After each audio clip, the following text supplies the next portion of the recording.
outremernews.fr, le site de l'actualité Outre-mer, 24 heures sur 24 et 7 jours sur 7. Retrouvez la chaîne Outremer News sur YouTube.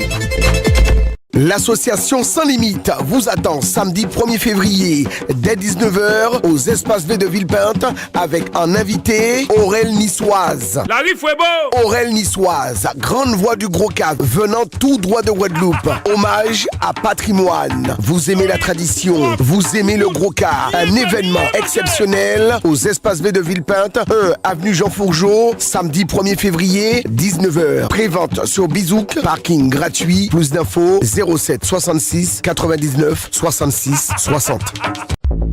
Martinique Actualité.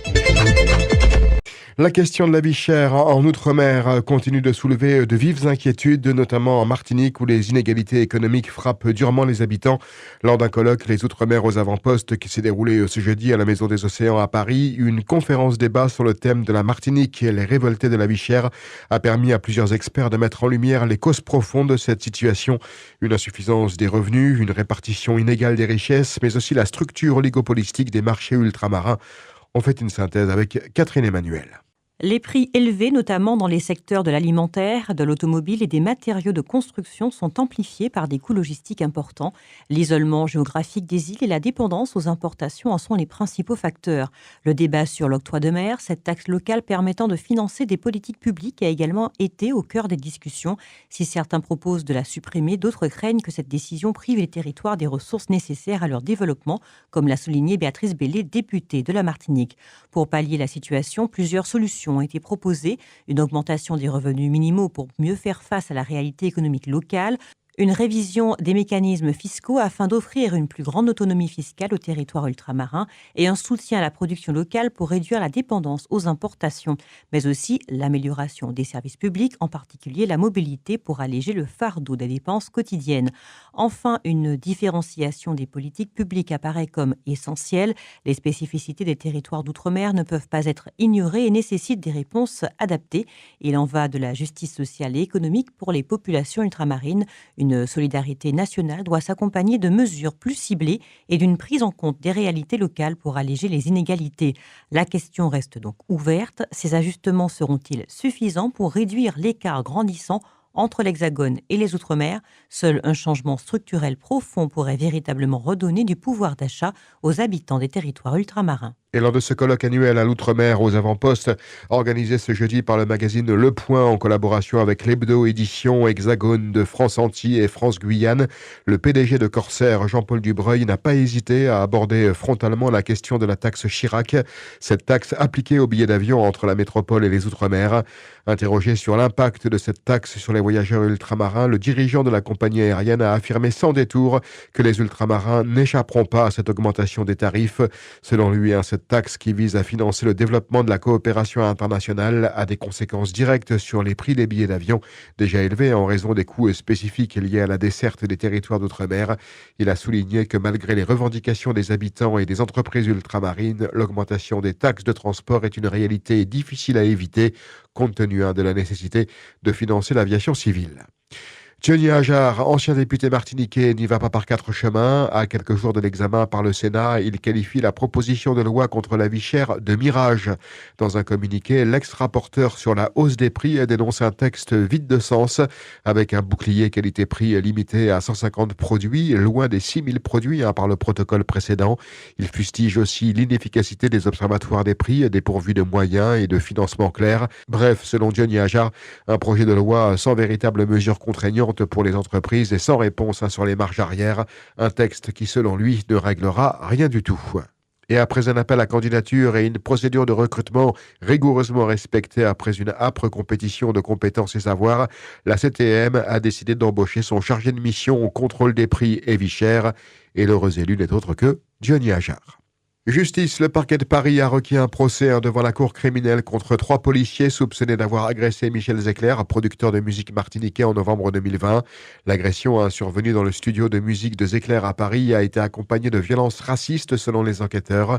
Les policiers sont également accusés d'avoir falsifié un procès-verbal pour dissimuler la vérité. 2 d'entre eux sont notamment poursuivis pour violences aggravées et propos racistes, tandis qu'un 3e fait face à des accusations de violences sans caractère raciste. Un 4e policier est également mis en cause dans une procédure distincte. Ce dossier qui a suscité une large indignation a mis en lumière les abus policiers et relancé le débat sur les violences racistes dans les forces de l'ordre. Aux États-Unis, suite à la collision tragique qui a eu lieu hier soir à Washington entre un hélicoptère militaire et un avion de ligne d'American Airlines, aucun survivant n'a été retrouvé parmi les 67 personnes à bord, 64 passagers et membres d'équipage dans l'avion et 3 militaires dans l'hélicoptère. Les débris ont été retrouvés dans le fleuve Potomac et une enquête est ouverte pour déterminer les causes de cette catastrophe qui aurait pu être évitée.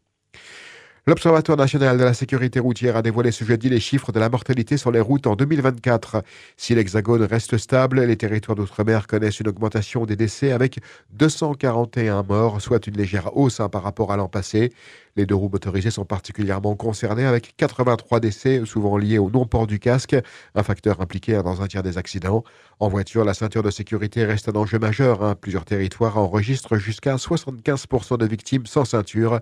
Les jeunes adultes en particulier, les 18-24 ans, sont les plus vulnérables, représentant près de la moitié des tués sur les routes. Les hommes, quant à eux, sont surreprésentés avec 83% des victimes et 93% des responsables d'accidents mortels.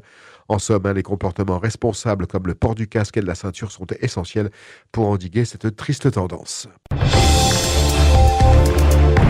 La mission locale de l'Espace Sud, la Mille Sud, démarre aujourd'hui une série de permanences mobiles pour les jeunes, dits NEET, ni emploi, ni en études, ni en formation, dans les cités HLM du sud de la Martinique. L'objectif est de les accompagner dans leur insertion professionnelle et sociale. La première permanence se tiendra ce vendredi 31 janvier au Vauclin de 8h à 12h30 avec un accueil convivial et des solutions concrètes adaptées à chaque jeune. Ce projet s'inscrit dans une démarche collective pour lutter contre l'exclusion et renforcer les liens sociaux dans les quartiers. Mobilisation à Saint-Martin ce jeudi des membres du personnel du collège Roche-Gravée de Meaux à Quartier d'Orléans se sont rassemblés devant l'établissement pour protester contre la décision du rectorat de Guadeloupe de supprimer plus de 100 heures de poste. Soutenus par les syndicats UNSA et SNES, les manifestants dénoncent cette coupe drastique qualifiée de mépris flagrant pour les besoins éducatifs des élèves de Saint-Martin. Selon les syndicats, cette mesure entraînera des classes surchargées et dégradera la qualité de l'enseignement. Ils réclament le maintien des heures actuelles ainsi qu'une révision de la carte scolaire qui, selon eux, a contribué à la baisse d'effectifs. D'autres actions sont prévues pour alerter les parents et l'opinion publique sur cette situation.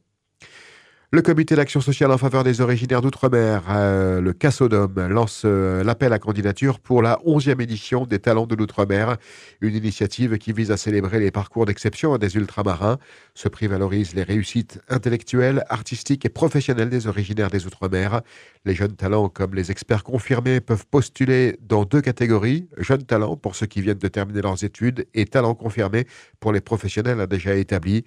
Cette année marque les 20 ans de l'opération avec une cérémonie de remise de prix en fin d'année sous le haut patronage du président de la République. Une belle opportunité pour les Outre-mer de montrer qu'ils brillent bien au-delà des stéréotypes sportifs et musicaux. Alors, à nos talents. Outremernews.fr, le site de l'actualité Outre-mer, 24 heures sur 24 et 7 jours sur 7. Retrouvez la chaîne Outremer News sur YouTube.